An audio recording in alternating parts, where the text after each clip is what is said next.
Manara TV katika uwanja huu hapa wa Benjamin Mkapa. Hali ya hewa kama ambavyo unavyoona, mvua inanyesha, lakini mashabiki na wapenzi wa Simba Sports Club bado wanaendelea kumiminika hapa. Wanaingia ndani kushuhudia mchezo huu ambao unapigwa baadaye majira saa 10 kamili za jioni. Mvua kwao si tatizo, mvua kwao si shida. Kikubwa ni kwamba wanaamini leo wanavuka mchezo huu na kwenda katika hatua ya nusu finali. Mashabiki ni wengi wanazidi kuingia hapa kama ambavyo unavyoona, wanakuja kwa ajili ya kuisupport Simba yao. Ni mchezo mgumu, lakini imani bado ipo mikononi mwao. Wanaamini pia juu ya uwezo wa wachezaji wao. Tuko hapa Manara TV, endelea kutufuatilia kwa uzuri.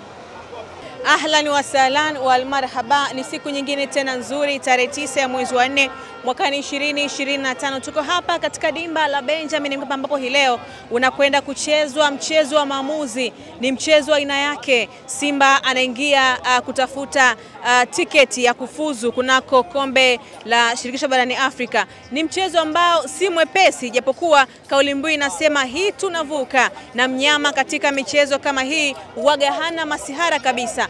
Manara TV tuko hapa kwa ajili ya kuweza kujuza kila kitu ambacho kitajiri kutoka hapa katika uwanja wa Benjamin Mkapa, Dar es Salaam. Nyuma yangu ni mashabiki mbalimbali ambao wamekwisha kufika na wanaingia ndani kuchukua nafasi zao ili basi kuweza kusubiria hapo baadaye majira saa 10 kamili za jioni kushuhudia mchezo huu mzuri kabisa kati ya Simba Sports Club dhidi ya Al Masry kutokea kule nchini Misri. Tunafahamu juma lililopita Al Masry ilifanikiwa kuwatandika Simba magoli 2-0 katika uwanja wa Suez Canal kule nchini Misri. Hii leo nyumbani katika ardhi ya Mwalimu Julius Kambarage Nyerere, mwasisi wa taifa hili, Simba anaingia tena dimbani kujitetea, na finali basi Mungu akifanya pesi inshallah anafuzu kunako hatua nyingine inayofuata. Hii ni Manara TV, mimi ni striker hodari, ni wapo dimbani mwa Juma Tahiru, nyuma ya kamera ni Stanislaus Mapicha. Endelea kutufuatilia kwa uzuri.